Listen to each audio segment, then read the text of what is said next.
Oi, gente, bom dia! Para quem não me conhece, me chamo Marília, sou psicóloga, minha formação é psicologia, mãe, e hoje eu vou falar com vocês sobre sexualidade como um dom de si, sexualidade como um dom de amor, com ênfase na infância e com base cristã. Vou falar dentro da base cristã porque é a realidade que eu tento viver aqui em casa e é um curso feito a partir do curso da Samia Marsili.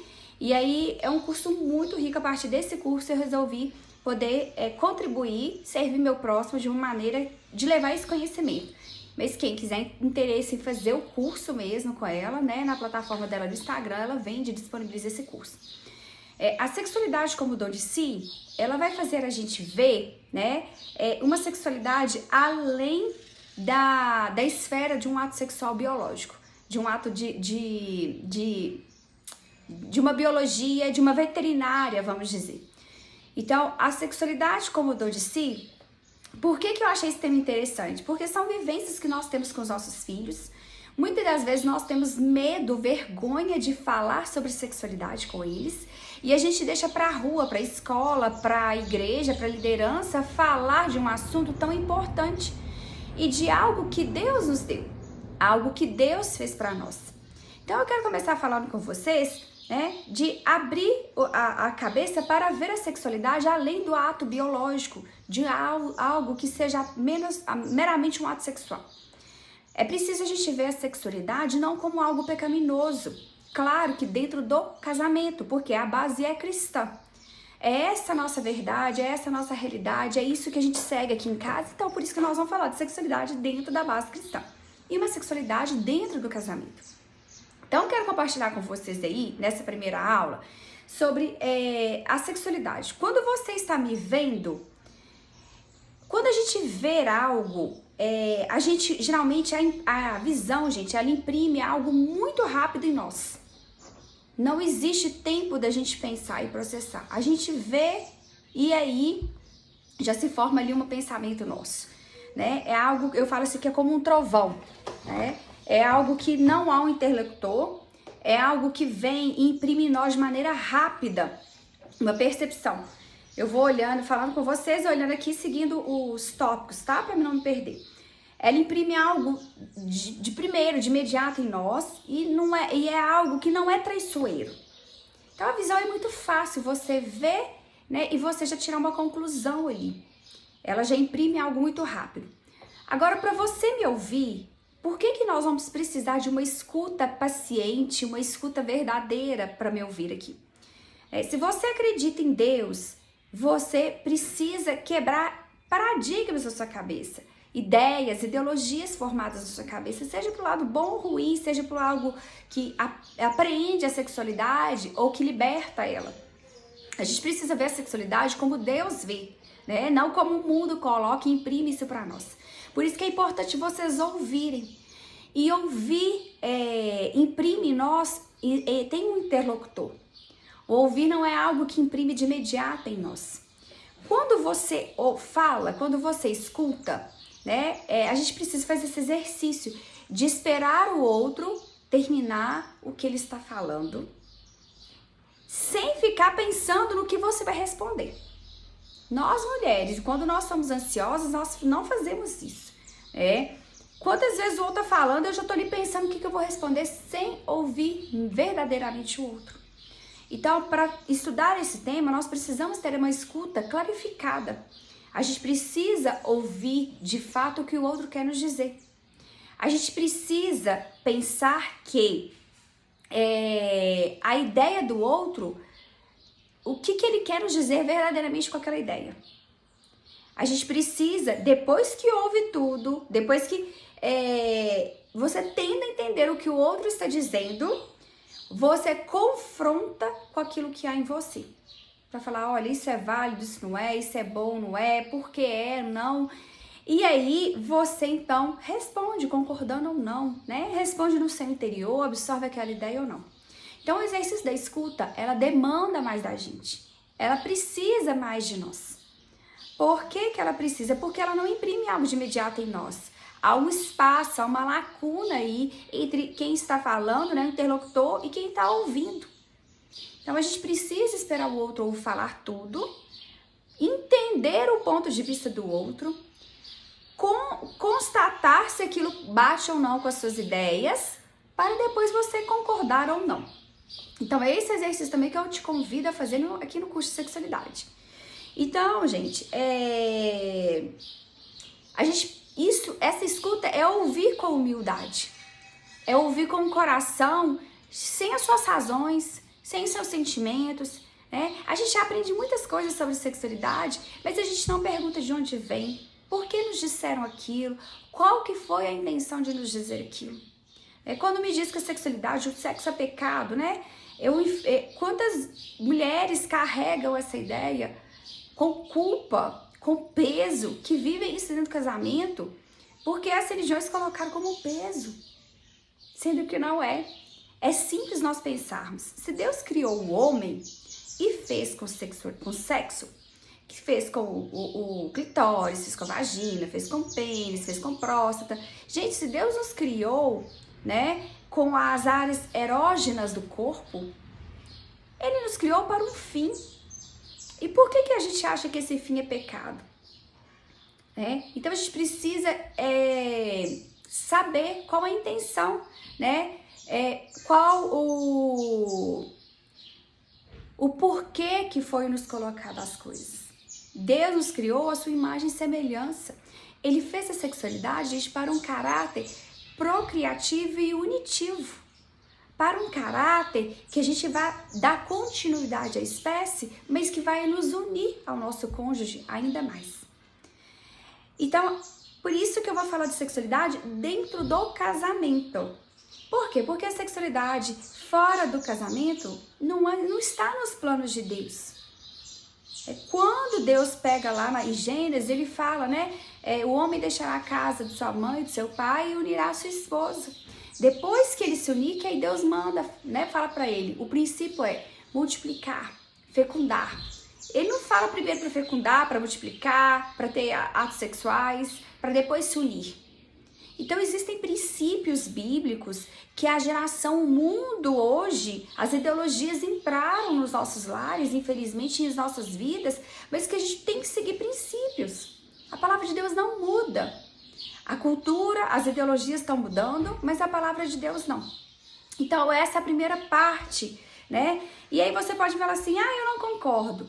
Nós estamos aqui justamente para poder ver dentro da base cristã. Você precisa ouvir com humildade, ouvir a verdade daquilo que Deus tem para você. A partir desse coração aberto, quebrantado, humilde de ouvir, você vai poder falar, Deus, eu concordo ou não? Deus, se eu não concordo, muda o meu coração. Porque às vezes a gente está tão influenciado pelas coisas dessa vida que a gente começa a achar que Deus fez as coisas errado. Mas por que fez assim? E a gente começa a questionar e perguntar a Deus, e a gente quer que o nosso achismo prevaleça, a gente acha que Deus está errado. Então, ouçam, né? Ouçam com atenção. O que eu quero mostrar para vocês é que hoje existe uma cultura mostrando pra gente, principalmente, querem enfiar as ideologias goela abaixo em nós. É como se eu quisesse descer Jesus goela abaixo de alguém. Não desce. E tudo que nós falamos hoje, as ideologias, elas são sutis, gente. Não são ideologias gritantes. Satanás, ele entra de maneiras sutis. O que são ideologias? São ideias, são crenças que o mundo percebe como realidade para eles e querem introduzir essa realidade no viver do cristão. Então, nós vamos lidar com várias ideologias aí durante os ensinamentos, aprendizados do curso, e é isso que eu quero trabalhar com vocês. São ideologias que corrompem os valores familiares, ideologias que corrompem a palavra de Deus. Elas não estão de acordo com a palavra de Deus. Então, é sempre pensar a ideologia, por exemplo, do casamento homossexual, né? Mas o que tem? O outro não faz mal para mim, ele vai ser feliz, né? A questão não está aí. A questão está no que está por trás dessa ideologia que faz nos acreditar que isso é certo, que Deus está errado, né? Em ter criado Adão e Eva. Então a gente começa a pegar princípios lá desde a criação, para que a gente possa pensar, falar, olha, Deus, olha, eu tô aqui infectada com essa ideologia, eu acho que não tem nada a ver, mas muda o meu interior, muda o meu coração. O problema é que nós não estamos nem dispostos a pedir a Deus para mudar a nossa crença. Então, o que eu quero falar com vocês hoje é que existem várias ideologias. Tem uma propaganda da CNN, de fake news, se chama A Banana e a Maçã. A Maçã e a Banana. É uma propaganda assim, de uns 30 segundos, aí fala assim, mostra uma maçã. E aí fala, isso é uma maçã. Mas as pessoas estão insistindo em dizer que aquilo é uma banana. Então aí a propaganda vai falando isso, que é sobre fake news, sobre fatos. Que aquilo é uma maçã, aquilo não vai deixar de ser uma maçã. Então as ideologias hoje elas vêm como se fosse um atentado contra a nossa inteligência. Porque elas querem nos colocar que o que eles dizem, que o mundo diz, o que a cultura secular diz é o certo. Que aquilo que é a realidade deles é o certo. Só que a gente entra num parâmetro, gente, até de ditadura. Porque do mesmo jeito que querem me impor e fazer descer a goela abaixo, que a banana, né, que a maçã é banana, se eu não tenho o direito de discordar, isso vira uma ditadura. E é isso que estão fazendo com nós cristãos. Nós hoje não podemos discordar das coisas, porque nós somos tratados como preconceituosos. Mas a verdade é que não é um preconceito, são opiniões diferentes. Eu, por exemplo, não concordar com a união estável entre homossexuais, não vai mudar a minha realidade, não vai mudar a realidade do outro. Mas o que eu quero dizer para vocês é que isso não é preconceito. Você ter uma ideia diferente do outro não é preconceito. Se a minha ideia não pode ser diferente do outro, eu tenho que aceitar a realidade que o outro me coloca, isso já é uma imposição, isso já é uma ditadura para mim. Só que nós estamos chegando num tempo, gente, que nós vamos ser perseguidos, pelo aquilo que a gente acredita, pelo aquilo que a gente fala da palavra de Deus. Hoje estão tentando nos colocar uma realidade que não é verdade, que não está de acordo com a palavra de Deus. A realidade, por exemplo, que o corpo é meu, uma mulher pode fazer o que ela quiser com o corpo. Há poucos meses atrás, a Argentina aprovou o aborto, das mulheres. Então, assim, essa realidade que a mulher que não aceita o aborto, ela é preconceituosa. Então, são várias ideologias que têm nos colocado para que se vire, que fica o inverso pra gente, que a gente é o preconceituoso. Não, nós temos o direito de não concordar. E nós não podemos falar que, por exemplo, a banana, que a maçã é uma banana. Ela é maçã e pronto. Então, por isso, a gente precisa ter base nos princípios bíblicos. A base na Bíblia, na palavra de Deus. Porque isso aqui que é a referência nossa. O mundo não tem referência, gente. Cada um tá dizendo a sua realidade, a sua verdade, e estão tentando nos convencer disso. Mas se a gente não estiver firme na palavra, nós vamos cair, nós vamos começar a achar que aquilo é normal, que aquilo pode. Eu não estou dizendo aqui que a gente vai sair brigando com o mundo ou desrespeitando. Não, nós vamos amar todos os pecadores, porque nós somos pecadores também. Nós vamos respeitar, por exemplo, o homossexual e amá-lo com todas as nossas forças. Mas nós não somos obrigados a concordar com as suas escolhas, seja o que for. Nasceu assim, a gente não sabe. Mas a gente não é obrigada a concordar com as ideologias que são nos colocadas. Então, às vezes a gente pode ensinar aos nossos filhos. Então, por exemplo, se o meu filho, ele já tem um grau de entendimento, ele consegue ver, mamãe, eu vi 2 meninas beijando na boca. Eu vou ensinar filho, a palavra de Deus fala pra gente amar as pessoas. Mas Deus criou Adão e Eva, ele não criou 2 Adões e 2 Evas. Se já uma criança com 8, 10 anos já compreende um pouco a palavra de Deus. Porque se você não falar isso, a criança vai ver, lembra que eu falei? Ela vai imprimir algo direto na mente dela. E se você só nega a informação da verdade de Deus, aquela criança se acostuma com a cultura e fala, é normal, mamãe nunca me falou nada. Então, já teve situações, das crianças me perguntarem, mas aí a gente também vai estudar a realidade, a circunstância, a idade, o grau de compreensão, as funções cognitivas de cada um. Por isso que o que eu digo aqui né? Eu não vou te dar diretrizes para falar assim, olha, você vai fazer isso, isso, isso no seu lar. Não. Eu vou ensinar você a criar critérios para que você tenha bom senso nas tomadas de decisão. É isso que o curso de sexualidade vem fazer. Então, quando o seu filho, por exemplo, de 8 anos, ele tem grau de compreensão, você vai ensinar dentro da palavra de Deus. Olha, filho, Deus mandou a gente honrar, respeitar, né? Amar os pecadores. Isso é pecado. Mas a gente não tá aqui para julgá-los. No caso de um homossexual. E é o que a gente vê, porque na família a gente tem, gente, para todo lado, né? E aí você vai ensinar, olha, Deus criou Adão e Eva. Se Deus quisesse 2 mulheres, ele tinha criado 2 Evas. Porque se você acha também que o seu filho não vai entender, dependendo da idade, enquanto você acha que ele não entende, o mundo tá explicando pra ele coisas, né? Satanás tá soprando em verdades na vida dele há muito tempo. Por exemplo, você não ensina seu filho a mentir. Você não senta e fala assim, eu vou te dar uma aula de como mentir. Mas seu filho aprende a mentir. E aí você é surpreendido pela mentira, né? O seu filho falando uma mentira. Mas como ele aprendeu? Por quê? Porque o pecado habita em nós, gente. O pecado habita em nós. A nossa carne tende, né, para a morte, tende para o pecado. Então, a gente sempre precisa cercar, guardar o jardim. Qual é o jardim? A nossa família. A gente precisa vigiar e orar pelo nosso jardim. Por isso, o curso de sexualidade é para famílias cristãs. Então, a gente hoje está lidando com pressões, com ideologias o tempo inteiro, né? Ideologias sobre divórcio, ideologias sobre o sexo antes do casamento, ideologias de pessoas do mesmo sexo. E aí são várias ideologias que vão entrando no nosso lar. E que se a gente não tratar, se a gente tratar com naturalidade, aquilo ali tá fazendo parte da nossa cultura, daqui a pouco. E aí é onde que a gente precisa ter sempre o amor antes da lei, gente. Mas ensinar também os nossos filhos a palavra de Deus.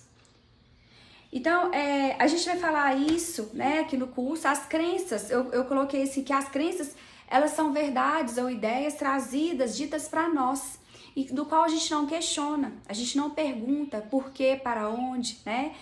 O mundo jaz no maligno, e o mundo, cada dia ele vai degrine mais. Então a tendência é que cada vez mais sejam lançadas ideologias com fundamentos fora da palavra de Deus, fora da verdade, que nos convençam que aquilo é verdade. Lembra da maçã? Vai nos convencer que a maçã é banana. E se nós não tivermos, gente, a nossa vida focada na palavra de Deus, nós vamos cair. Nós vamos acreditar. Então, toda a realidade parte de algo real, de uma percepção. E Deus é real. Só que o mundo, como ele jaz no maligno, ele não percebe Deus.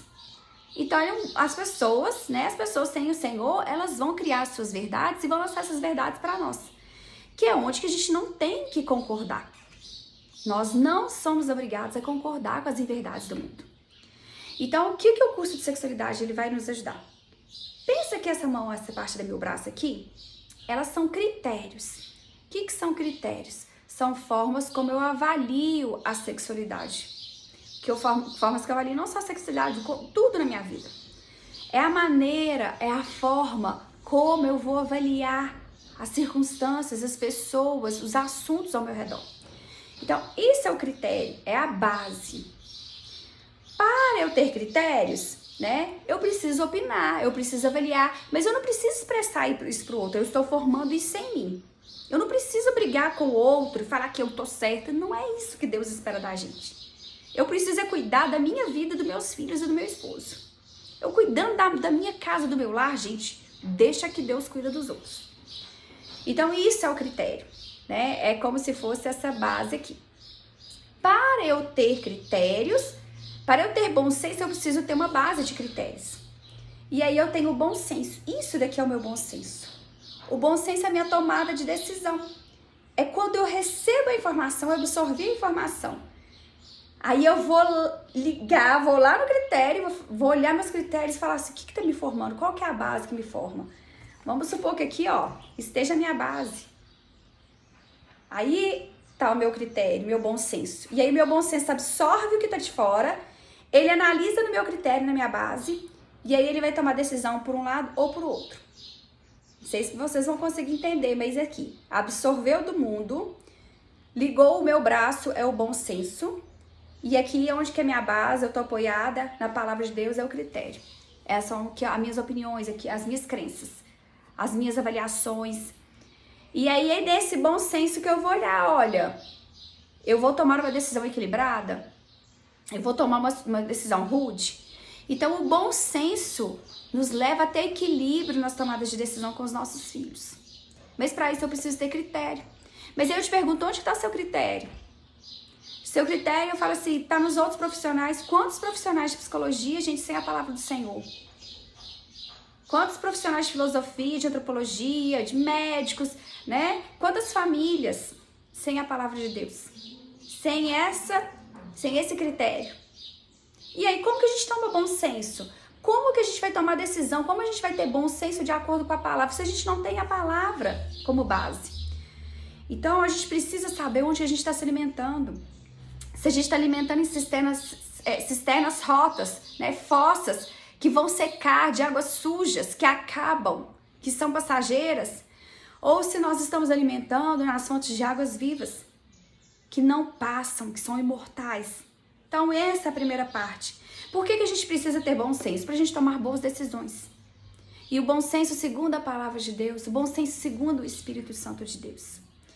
Então, o bom senso é esse equilíbrio, é esse discernimento para as tomadas de decisões, para a gente ser sensato, para a gente ter reflexão. E o nosso critério vem de uma consciência moral também. Então, na hora que eu coloco o critério aqui, que eu coloquei a palavra de Deus, eu coloquei a palavra do Senhor, eu estou revestida da palavra de Deus. E eu estou revestida de consciência moral saudável. Antigamente, na época dos nossos pais, né, não se tinha informação sobre sexualidade, não se falava como a gente já fala hoje um pouco com os filhos. Ainda falamos de uma maneira muito focada na biologia. Mas antes tinha-se uma consciência moral. Era uma sociedade mais rígida, mais rigorosa, né? Mas essa consciência moral, ela ainda guardava a sociedade. Hoje perdeu essa consciência moral. Então, para uma sexualidade ela ser bem vivida, ela precisa dessa consciência moral saudável. Não é uma consciência moral julgadora, mas com uma consciência moral saudável. Uma consciência moral que produz vida. E o que produz vida para nós, gente? É a palavra de Deus. Por isso que nós vamos ter sexualidade como dom de si, porque é uma sexualidade que tem uma consciência moral. É uma moral para o bem, é uma moral para o bom do outro. Não é meu, mas do outro, da minha família, do meu cônjuge. Então, por que hoje, né, a gente, qual o objetivo de falar de sexualidade? O objetivo de falar de sexualidade é de desmistificar tantas coisas pesadas, tantas coisas negativas sobre o tema da sexualidade. Eu fico pensando, se Deus, ele nos fez por inteiro e fez com sexualidade, não tem como ser algo negativo. É só você usar sua inteligência. Não tem como ser algo pecaminoso. A maneira como você usa ela, que aí pode ser pecaminosa. Mas ela em si, ela não é. Ela é boa, ela é saudável, né? Entre o casal, de acordo com a palavra de Deus, ela é pura, ela produz frutos, ela une. Ela gera valores, ela gera família. Ela gera energia. Ela gera testemunho. A sexualidade é uma forma da gente expressar a glória de Deus com o nosso cônjuge, com os nossos filhos. Mas como? Mas por quê? Porque você tá ligado à sexualidade só ao ato sexual. Aí a gente vai falar sobre isso. Então a gente precisa descobrir o valor real do que é sexualidade de acordo com a palavra de Deus. A gente precisa descobrir um amor verdadeiro de Deus para com nós e esse amor ser construído e produzido em nós para o nosso cônjuge. De forma que os nossos filhos tenham referência na nossa vida conjugal e que fala assim, olha, eu quero ser que nem o papai e mamãe no casamento. Ou melhor do que eles. O problema é que nós não temos essa referência boa. Quantos de nós, quando fomos casar, fala assim, será que eu tô tomando a decisão certa? Quantos de nós não olhamos ao redor dos nossos familiares e falamos assim, casamento de fulano, ciclano, beltrano, tudo dá errado, tudo só vive por convivência, por conveniência. Quantos de nós não temos referência boa de um casamento, de um amor? E quando eu estou falando referência boa de um casamento valor, eu não estou dizendo que não há problemas, pelo contrário, há muitos problemas, há muitos desafios, mas que são superados pelo dom de si, que são superados pela graça de Deus, que são superados pela sua vontade em querer, em agradar ao Senhor, mas não só maneira natural, de uma maneira espiritual, mas que demanda o amor físico. Então, a gente precisa, o objetivo do curso é fortificar o amor nas famílias, é trazer um amor, resgatar um amor verdadeiro de Deus para conosco e esse amor nosso para com os nossos cônjuges e nossos filhos, é desmistificar as crenças que limitam o casamento, como prazos de validade, se não der certo eu separo, desmistificar crenças relacionadas à sexualidade, o corpo é meu, o aborto eu posso fazer, eu posso ter relações com quem eu quiser. Então, é libertar o homem também de medos relacionados ao assunto. Medos que aprisionam, que trazem peso para o homem e para a mulher, ao invés de fazê-los viverem a sexualidade de uma maneira leve, libertas e saudáveis dentro do plano de Deus no seu casamento. Então, é saber direcionar, conversar com seus filhos de como dirigir os impulsos sexuais na adolescência. Como que você cuida de uma criança hoje para que ela domine a sua vontade, para que ela domine a sua afetividade, as suas virtudes, e futuramente ela consiga dominar seus impulsos sexuais, ela consegue renunciar, ela consegue fazer um voto de castidade. Mas isso é treinado nos nossos filhos desde cedo. É fazer com que os nossos filhos, eles tenham uma vida, uma consciência moral saudável. É fazer com que os nossos filhos vejam em nós uma base sólida de critérios, uma base dentro da palavra de Deus, para que na hora que Satanás bater a porta com alguma ideologia, eles já estão vacinados. Eles já sabem, olha, não é isso que eu aprendi. Eles podem ouvir, analisar e falar, opa, não é isso. É para trazer ao lar um ambiente saudável de diálogo, de conversa entre os filhos. Gente, nós temos filhos, nós somos espiritualmente bons, mas nós não somos bons na prática do diálogo, nós rebaixamos, nós desprezamos a sexualidade quando os nossos medos são maiores em falar do assunto. Nós falamos assim, olha, no certo falar, em não falar da sexualidade, a gente está mostrando o seguinte, que os nossos medos, as nossas inseguranças são maiores e que esse tema ele não é relevante falar com os filhos. E aí os nossos filhos vão buscar informação, porque quando chegarem na adolescência, faz parte da condição humana ter instinto, ter impulso. Mas o que nos diferencia dos outros animais é porque nós pegamos esse impulso e nós usamos ele com afeto, nós usamos ele com a razão. Uma cadela no cio com um cachorro, ele é impulso. Ele tem relação, ele não se preocupa se ele vai ter a relação na frente de alguém ou não. Ele simplesmente vai lá e tem a relação, o ato sexual.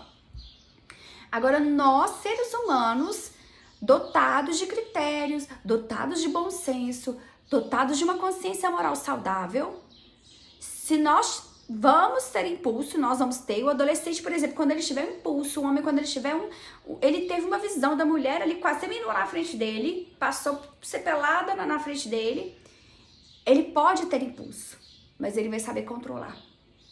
Ele vai saber dominar a vontade dele. Ele vai saber baixar a cabeça dele em respeito à esposa. Por quê? Porque ele foi treinado para isso, desde criança. Mas aí, Marília, eu não passei por esse treinamento, e aí como é que eu faço? Tudo tem jeito. Com o Senhor é que transforma a gente. Então, a gente vai ensinando os nossos filhos, a gente vai tendo consciência do que a gente precisa mudar em nós, e a partir disso nós vamos treinando o nosso olhar. Se os nossos olhos forem bons, todo o nosso corpo será bom.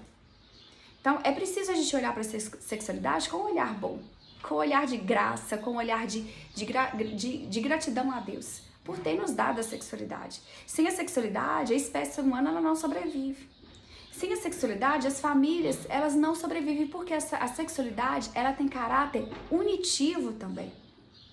Ela une corpo, mente e... Ela une corpo, alma e espírito. Ela não une só o corpo. O X da sexualidade, como dom de si, como dom de amor, está aí. Porque a gente só pensa na sexualidade como corpo. E a sexualidade, ela une a nossa alma. Ela une o nosso espírito ao outro. Então, a gente precisa fortificar o amor nas pessoas, nas nossas famílias. A gente precisa lembrar que existe um amor verdadeiro, não um amor romantizado do cinema, das telas, nós vamos falar sobre isso, mas um amor em que a gente olhe e a gente fala, é possível. É possível, Deus, senão Deus não teria nos criado. É possível com a graça de Deus. A nossa maneira natural, a gente vai fazer toda a habilidade feita a nossa maneira natural, sem a autoridade de Deus, ela acaba. Então, até a minha habilidade de amar, se ela não estiver consagrada, se ela não estiver debaixo da autoridade do Senhor, ela acaba. Então, a gente precisa, principalmente, tomar consciência do amor de Deus sobre nós, tomar consciência da sexualidade na vida familiar, lidar com as pressões externas, fortificar o amor nas famílias, né? Ajudar os pais a terem consciência da importância de como ajudar as crianças desde cedo para que no futuro elas consigam dominar seus impulsos, elas consigam renunciar, elas consigam doar, elas consigam viver o sentido e o significado do verdadeiro amor. Desmistificar as crenças limitantes sobre sexualidade, né? Trazer um olhar de contemplação para este tema, de gratidão a Deus. Ver que a sexualidade, ela não é uma parte isolada do ser humano. A sexualidade, ela faz parte de um todo da educação do ser humano. Fazer com que os pais não terceirizem a questão da sexualidade para a escola, ou para o médico, ou para os líderes espirituais. E focar na sexualidade como uma razão e afetividade, além da biologia.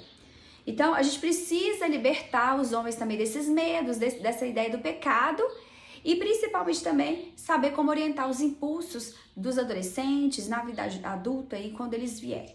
Então, o objetivo principal do curso de sexualidade é esse. Esta é a primeira parte da parte 1, da aula 1. A aula 1 vai ser dividida em duas partes. Então, essa é a primeira aula e nós vamos para a segunda parte da primeira aula, tá bom? Até mais!